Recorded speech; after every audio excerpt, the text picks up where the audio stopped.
Recently, today, in the news, two major things happened. One, RFK, C11 passing. That was the C11 passing. That's the other one we're going to talk about. So, in the news today, RFK officially announcing he's running for president. That's massive. It's the first time we have any sort of opposing candidate. You can tell that the current government really hates him, and they don't really have much to say about him other than he's an anti-vaxxer, quote unquote. Mainly, they only say that because he was asking for stricter regulation on the COVID vaccine.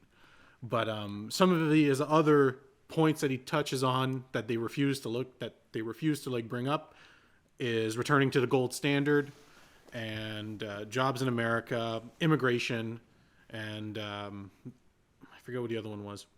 But anyway, he touches on a bunch of these major... The gold standard. The gold standard is the big one.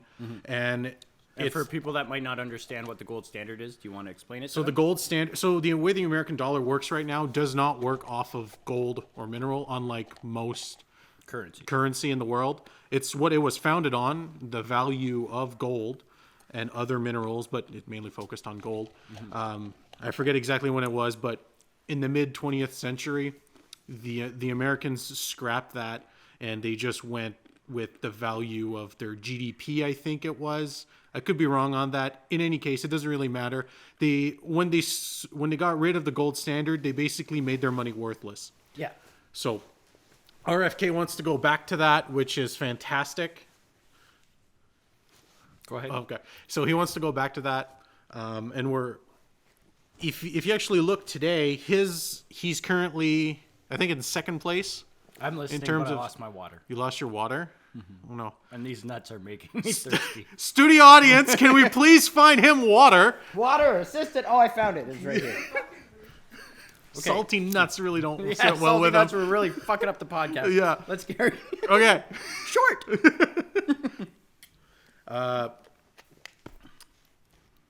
Sorry for throwing. I don't know. I was talking about the gold standard. Gold standard. He wants to go back to the gold standard. That's a very big deal. It's a very big deal. It's very important. Your money will actually be worth something if they go back to it. If you're American. Unfortunately, if they go back to it and they find a looking fork knots and realize that there's nothing in there, well, you're going to be unbelievably poor until they fix that. Yeah. So. Until they fix it. Until they fix it.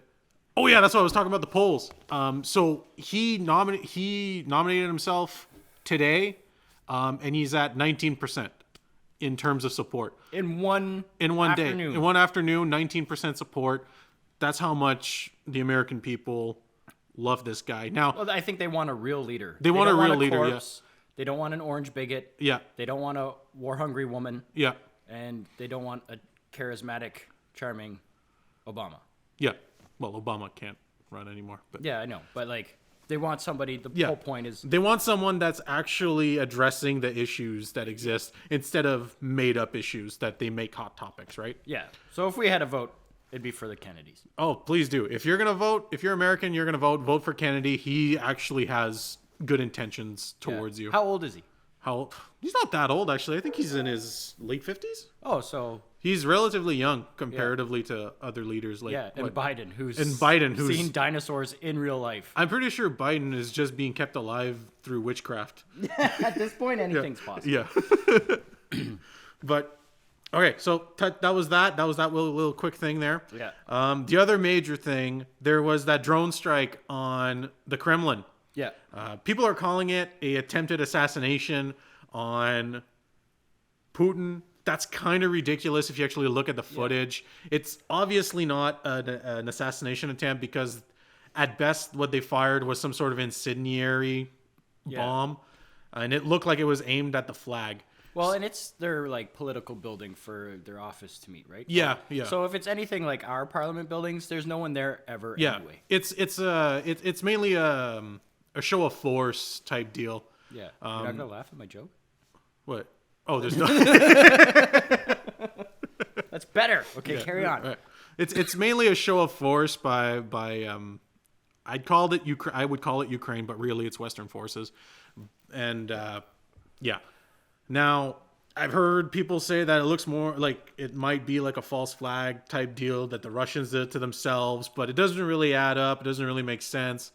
So I'm going with it was just like a show of force by the West to be like, hey, if we want to, we can bomb the Kremlin. Yeah, we can hit you at home. Yeah, we can hit you at home. So There's nothing more devastating than Yeah. that to the ego. yeah, so I think and from some of the stuff I've read, it seems like the Russians are gonna be they're still gonna continue their offensive, but they're probably gonna try and end the war through some sort of terms and negotiations, a ceasefire of some kind.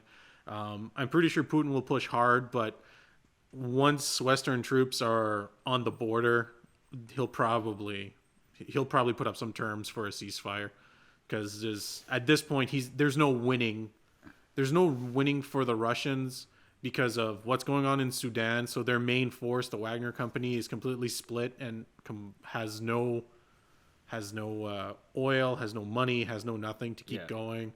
And the bulk of the Russian army is made up of conscripts, which are people that don't even want to fight or know how to fight. Yeah. So Yeah, and experience plays a pretty big experience plays a huge role outside now. of Call of Duty and Battlefront. Like the thing is, war today isn't exactly like it was even 30 years ago. Yeah. Or especially if we're talking the 1940s, the Soviet Union. That was more than 30 years ago. Oh no, but I meant like Okay. even further than that. The conscript method of just overwhelming your enemy with endless amounts of soldiers being thrown at them doesn't really work anymore when your enemy is like drone striking them and blowing up like, I don't know, 150 dudes in one shot. And that's all the Russians have really right now to keep going. So that war in Ukraine is probably coming to an end in the next 100 days or so. Yeah. And then it'll be interesting to watch. I think everyone should be paying attention to like the steps after the war in Ukraine are going to be just important as the war in Ukraine. Watch who gets in there, watch how they rebuild, watch what they say.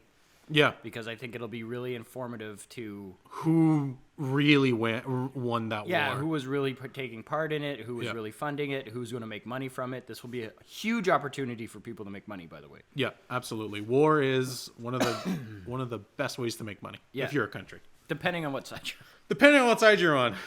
Looking at you, Germany, still paying that one off. Yeah. Well, you can't win them all. They make great cars. The food's delicious.